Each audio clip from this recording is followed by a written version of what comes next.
did you kind of know that Artemi might not play tonight? He's not playing tonight. No, did you find out early in the morning, or did you know? Doesn't matter. He's not playing tonight. You doing a time scale or something? Just didn't know what time. No. Is Duclair in then? Yes. John, it's the fact that Panarin is out this close to the trade deadline with all the trade rumors swirling, you see that there would be... He's sick. He's sick as a dog. Yes, he's very sick. That's why he's out. Another opportunity for Duclair, I assume, to pop back in the lineup.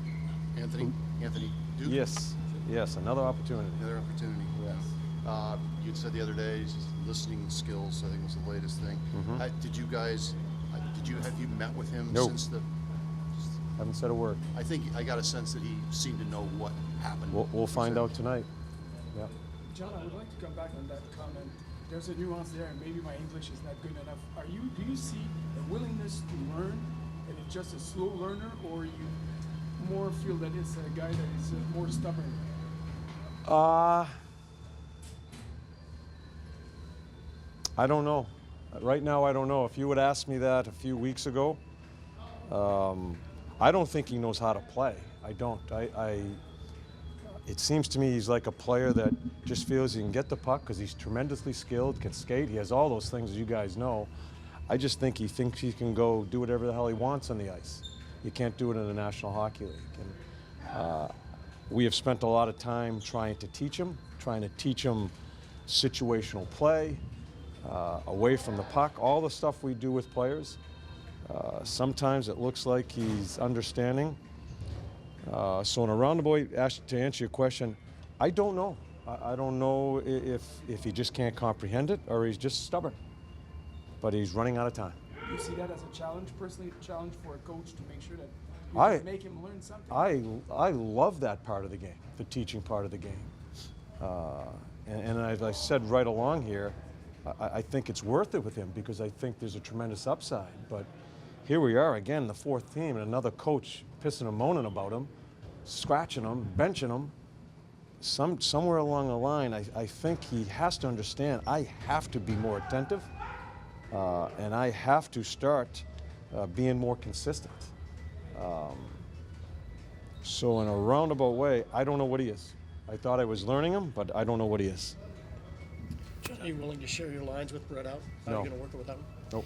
Is it important that no one person tries to replace a point-a-game guy and you maybe play more as a team type of game rather than having one guy try to step up and say, okay, I'll be that guy tonight? Yeah, you can't do that no matter if Brett's in the lineup. You can't try to be that guy.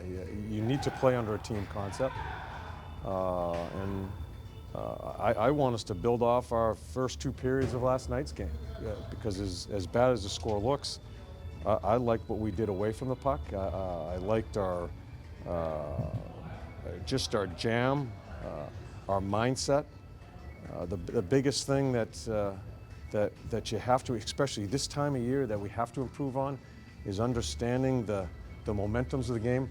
One of the greatest buildings to play in, one of the buildings that have such momentum swings that go on in here. We have to understand what's going on, the temperature of the game. That's what was frustrating me with Nick last night when we're down 1-0 and we're okay. And we turn one over and we give them another breakaway. Those are the things that we have to get better at. But a lot of our game was really good, so we just got to bring that into tonight's game. Do you anticipate, given the time of year, that both teams will rush to try and grab control of this and kind of dictate their style of play as early as possible? Or do you want to stay away from that? Doesn't matter what time of year. Every team tries to do that. Every team's trying to create momentum right away. What do you like about the growth of Gallagher Dubois? Who? Dubois. Gallagher. He's been a little inconsistent here of late, which is to be expected from a young man in the situations he's been put in. I think he's a tremendous competitor. He has a stubbornness about himself that I think is going to turn him into a great player. But you also has to understand there's the other side of that stubbornness where you can go down the wrong road. I think that's going to be a process with him. But man, he is all the stuff that's been thrown at him past couple of years and the responsibility that's been given to him. He has a tremendous future going ahead here. Why do you think this building creates the momentum swings you just, Oh, I think I miss the old Forum. But this place here, I think the fans are fantastic. And the one thing about this group here, at least, again, I'm not here all the time. No matter if it's good or bad going on in the game, they always seem to be behind their team and try to help them if there's a struggle. Yeah, if I'm a player, I love coaching here because I think it's a challenge to play in this building. And yeah, I just think the building's that way. It's one of the, I think there's a handful of buildings that I think really helps the home team in situations. This is one of them. John, just to get back to one more question. Coaches usually get upset with players for like 2 or 3 things: a lack of either hustle, a consistency, Check. or consistency, Check. mental mistakes. Check. So all 3. All. I think those are the 3. It depends what day it is. It depends what day it is. Yeah. You can give me a litany of, you can give me a list, and I can check them off. But and the thing that aggravates me the most is we want to stay with it here because we think there is something at the end of this tunnel here. But he is, for me right now, he's off the rails, and I'm not sure if we're going to spend a lot more time trying to get him back on the rails. What level of uneasiness do you have putting a player like this in at a time of year that you mentioned, the race that you're in and the importance of every Him? point? Well, you as a coach having a player like that in the lineup. Oh, because I think he can do so much to help us too. That's why we spend this time. He can do so much to help us, and I've seen it. So yeah, so he, you know, I've coached a number of players, and you try to push them, try to get them right, and he's been a challenge because you never know which one you're checking off that day as far as that list. Kukan Kooks is in. and then Bob is in there. not having Murray, not having Panarin, you're in this building. It is what it is.